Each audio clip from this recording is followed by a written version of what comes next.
close your eyes.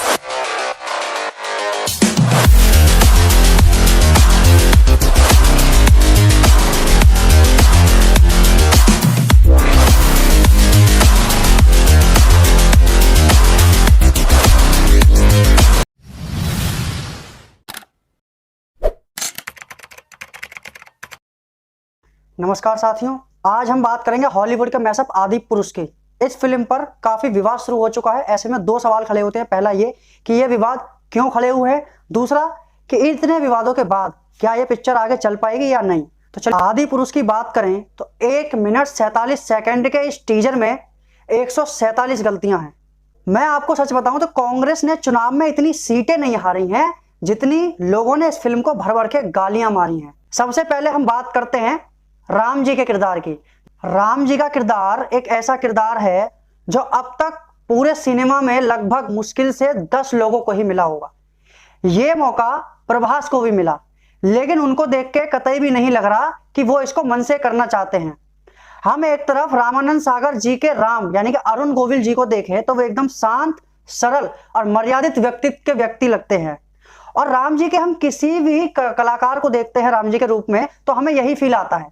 लेकिन प्रभास को देखकर ऐसा लग रहा है कि जैसे जबरदस्ती उनको ये पिक्चर पकड़ा दी है और गुस्से में वो इस रोल को कर रहे हैं। उन्होंने बस सोचा कि 6 पैक ऐप बन जाए और राम की कॉस्ट्यूम तो खैर है नहीं, उसकी आगे बात करेंगे।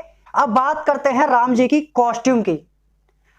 रामायण में एक श्लोक है, सरसिज लोचन बाहु विशाला जटा मुकुट श्री उर बनमाला। इसका साफ सीधा अर्थ है कि राम जी के सिर पर जटा मुकुट है, लेकिन यहां पर तो बाल ही खुले पड़े हैं राम जी के। अब बात करते हैं आगे राम जी को इसमें चरण पादुका यानी कि सैंडल, लेदर की सैंडल पहने हुए दिखाया गया है और कवच पहने हुए भी दिखाया गया है। अब आप बोलोगे ये तो कोई छोटी सी बात है, इसको तो पिंच करना कोई बड़ी बात नहीं है, लेकिन ये छोटी सी बात नहीं है। रामायण में इसी चीज को लेकर के विभीषण ने राम जी को टोका था, कहा था एक श्लोक के माध्यम से, नाथ न रथ नहीं तन पद त्राना के ही विधि जीतब वीर बलवाना। इसका अर्थ है कि विभीषण जी राम जी से कह रहे हैं कि ना तो आपके पास कवच है, ना आपके चरणों में पादुकाएं हैं, ना आपके पास रथ है, फिर आप पराक्रमी रावण से युद्ध कैसे जीतोगे। इतनी बड़ी चीज इसमें दिखा दी है कि राम जी ने सैंडल भी पहने हुए हैं, जबकि राम जी वनवास नंगे पैर निकले थे। दूसरा, उनके पास कोई कवच नहीं होता था, तो यहां पर उनको लेदर के कवच में भी दिखाया गया है। अब बात कर लेते हैं हनुमान जी की कॉस्ट्यूम की। कॉस्ट्यूम का उल्लेख की बात करें तो यह हनुमान चालीसा में भी होता है, जिसमें साफ तौर पर लिखा है कि कंचन वरण विराज सुमेसा कानन कुंडल कुंचित केसा हाथ वज्र और ध्वजा विराजे कांधे मूंज जनेऊ साजे। इसका साफ सीधा मतलब है कि वो सोने की तरह चमकते हैं और उनकी वेशभूषा बहुत सुंदर है। उनके कानों में कुंडल है और गले में यानी कंधे पे जनेऊ है, एक हाथ में गदा है तो दूसरे में ध्वज यानी कि झंडा है। लेकिन यहां पर इन आदि पुरुष के हनुमान जी की बात करी जाए तो इन्होंने सफेद लंगोट पहना हुआ है और बाकी सब लेदर का है। यह साफ दिखाता है कि हनुमान जी का अपमान पूरे तरीके से इसमें किया गया है। मेरी नजर में अब तक टीवी सिनेमा के इतिहास में सबसे वर्स्ट हनुमान जी अगर मैंने देखे हैं तो वो आदि पुरुष में है। ये कहीं से भी हनुमान जी नहीं लगते। अब आते हैं दोस्तों रावण के किरदार में सैफ अली खान पर। खैर वो बात अलग है कि रामानंद सागर जी के रावण यानी अरविंद त्रिवेदी जी का तो कोई मुकाबला है ही नहीं। लेकिन मैं आपको कुछ और रावण के किरदारों में कुछ कलाकारों की फोटो दिखाता हूं और उसके बाद आप सैफ अली खान की फोटो देखिएगा, कहीं से भी कोई रावण का कोई मैच ही नहीं है। मनोज मुंतशिर से जब पूछा गया कि बहुत लोग इस फिल्म के बारे में जो रावण दिखाया गए हैं सैफ अली खान, उनको औरंगजेब, अलाउद्दीन खिलजी से कंपेयर कर रहे हैं, तो उन्होंने साफ शब्दों में कहा कि अगर रावण को अलाउद्दीन खिलजी और औरंगजेब से कंपेयर किया जा रहा है तो उसमें क्या बुराई है। रावण उस युग का राक्षस था, अलाउद्दीन खिलजी और औरंगजेब इस युग के राक्षस थे, तो मेरे ख्याल से इसमें किसी को कोई आपत्ति नहीं होनी चाहिए, ऐसा मनोज मुंतशिर का कहना है। आपकी इस पर क्या राय है वो भी कमेंट बॉक्स में जरूर रखिएगा। आगे बात करते हैं। सैफ अली खान को रावण के रूप में कुछ इस तरह दिखाया है कि यहाँ सब कुछ ही बदल दिया है। आंखों में मस्करा है, बड़े बाल, अच्छा हेयर स्टाइल, लंबी दाढ़ी और कॉस्ट्यूम जो दिखाई है ब्लैक फर वाला कोट।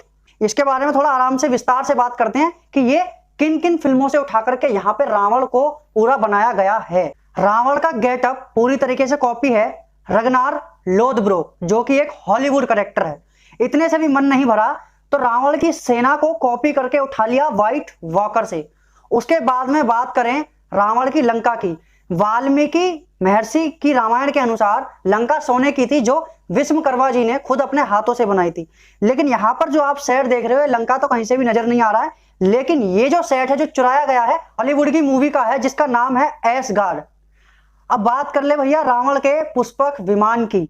मैं जो सीन आपको दिखा रहा हूं, इस सीन में देखकर कुछ लोगों ने कहा कि भैया ये है ड्रैगन, किसी ने कहा बैट। अरे भैया व्हाट एवर इज डैट, लेकिन ये पुष्पक विमान तो बिल्कुल भी नहीं है। लेकिन जो भी है वो है कॉपी किसकी, Nazguls road the dragon in LOTR। ये भी एक हॉलीवुड मूवी है। भाई राम जी जो लड़ रहे हैं जिस सेना से, वो मुझे हैरी पॉटर की क्यों लग रही है, और रावण जिस वानर सेना से लड़ेगा असल में वो बंदर है ही नहीं, वो प्लैनेट्स ऑफ एप्स की सेना है। तो साफ सीधे तौर पर कहा जाए कि इस फिल्म में लड़ाई राम और रावण की नहीं है, वानर सेना और राक्षस सेना की नहीं है। लड़ाई है इसमें हॉलीवुड के कॉस्ट्यूम पहन के, हॉलीवुड के महल में रहकर, हॉलीवुड के विमान की सवारी करके, हॉलीवुड हथियारों से, हॉलीवुड के कैरेक्टरों से लड़ना है। इसलिए हमने इस पिक्चर को स्टार्टिंग में हॉलीवुड मैशअप कहा था। अब आपकी ये समझ में आ गया होगा। अब आगे बात करते हैं। दरअसल ये सारी गलती कलाकारों की नहीं है। ओम राउत एक नया फॉर्मूला लाने वाले थे कि बॉलीवुड और हॉलीवुड को मिक्स करके वर्ल्ड क्लास एवेंजर फिल्म बनाना चाहते थे, लेकिन अब ये उनसे क्या बन गया ये उन्हें खुद ही नहीं पता। अगर आप लोगों को पता है तो इसको कमेंट बॉक्स में जरूर बताइए। तो भैया बात करें रामानंद सागर जी की रामायण की, वो एक ब्लूप्रिंट मास्टरपीस है, लेकिन ये मुझे रामायण कहीं से भी नहीं लगती। अब सवाल ये उठता है कि ओम राउत ने 500 करोड़ और 2.5 साल की मेहनत लगा करके जो ये ड्रामा तैयार किया है, जो ये कंट्रोवर्सी तैयार की है, ये चलेगी या नहीं इसका जवाब तो भविष्य में छिपा है। लेकिन अयोध्या राम मंदिर ट्रस्ट ने इस फिल्म पर बैन की डिमांड करते हुए साफ शब्दों में ये कहा है, हमारे लिए किसी के 500 करोड़ और 2.5 साल की मेहनत कुछ मायने नहीं रखती, सिवाय हमारे परंपरा, प्रतिष्ठा और सम्मान के अलावा। अब ऐसे में इस मूवी का रिलीज होना ही मुश्किल है। जितना मुश्किल इस मूवी का रिलीज होना है, उतना ही मुश्किल रिलीज होने के बाद इस मूवी का हिट होना है। तो कैसे लगा आपको हमारे डिटेल रिव्यू आदि पुरुष का, यानी हॉलीवुड मैशअप का, कमेंट बॉक्स में जरूर बताइए। वीडियो को लाइक कीजिए और ज्यादा से ज्यादा शेयर कीजिए। Close your eyes.